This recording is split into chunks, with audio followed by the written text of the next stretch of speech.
She is looking down on all of us tonight, happy we're together, continuing to spotlight such an incredible community. God save the Queen. The royal family is paying tribute to the late Queen Elizabeth on the first anniversary of her death. On Friday, Kate Middleton and Prince William shared a sweet tribute on Instagram to the monarch to honor her. The Prince and Princess of Wales posted photos of Her Majesty, including shots with their 3 kids, and wrote, "Today we remember the extraordinary life and legacy of Her late Majesty Queen Elizabeth. We all miss you, W&C." The British royals even included a snap where the late sovereign was surrounded by some of her grandchildren and great-grandchildren. On Friday, the royal couple attended a special service in honor of the Queen at St. David's Cathedral in Wales. Prince Harry reflected on his grandmother's legacy while speaking at the 2023 Well Child Awards in London on Thursday, a ceremony he had to miss in 2022 due to her passing. As you know, I was unable to attend the awards last year as my grandmother passed away. As you also probably know, she would have been the first person to insist that I still come to be with you all instead of going to her. And that's precisely why I know exactly 1 year on that she is looking down on all of us tonight, happy we're together, continuing to spotlight such an incredible community. King Charles reflected on his mother's life too, releasing an audio clip on Instagram on Thursday showing his admiration for her. In marking the first anniversary of Her late Majesty's death and my accession, we recall with great affection her long life, devoted service, and all she meant to so many of us. I am deeply grateful too for the love and support that has been shown to my wife and myself during this year as we do our utmost to be of service to you all. The new monarch also posted an old photo of the Queen on Friday, adding, "In loving and everlasting memory, Her Majesty Queen Elizabeth II, 21st April 1926, 8th September 2022. Princess Eugenie wrote about missing her grandma on Instagram as well, penning, "Thinking of you today. Missing you so much, but remembering what a life of service, love, and dedication to everyone and to your family who loved you so very much. Forever grateful to you and always in my heart." Despite Prince Harry returning to the UK for the charity event, sources told People there are no plans for him to reunite with his family, amid tension between his relatives and the Sussexes. Following the release of his bombshell memoir Spare earlier this year, DailyMail.com's Charlie Langston gave Access Hollywood her take on how it could impact any potential reconciliation in the future. Hugely mixed emotions.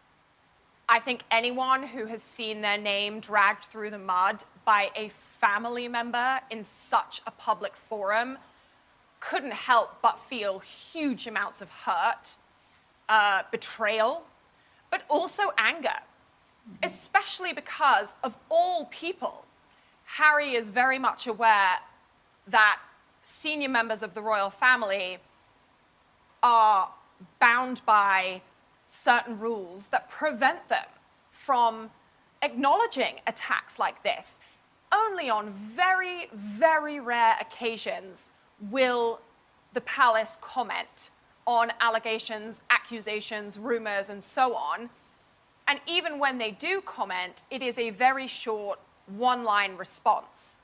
When William, for example, said, "We are very much not a racist family."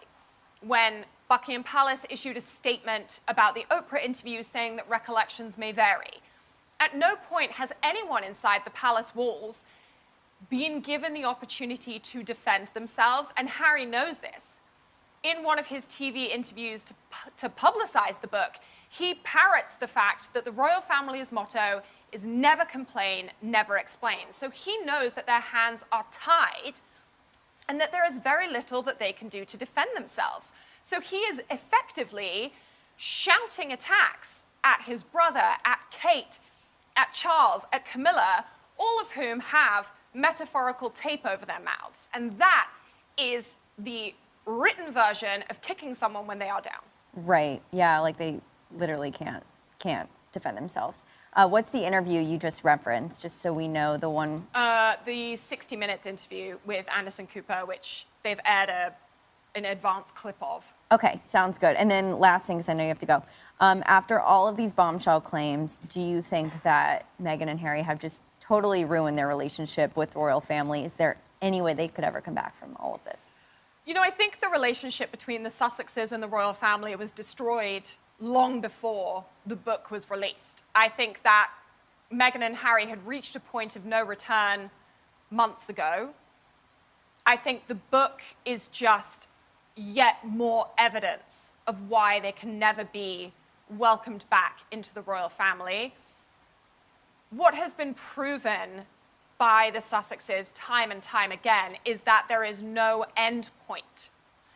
We had the Oprah interview, which was, if you are going to look at it very kindly, their opportunity to tell their story. However, if you're going to look at it with a very cynical eye, when they received what is estimated to be a $100 million Netflix deal, they were happy to once again share their side of the story because they were making money. Same with Harry's book.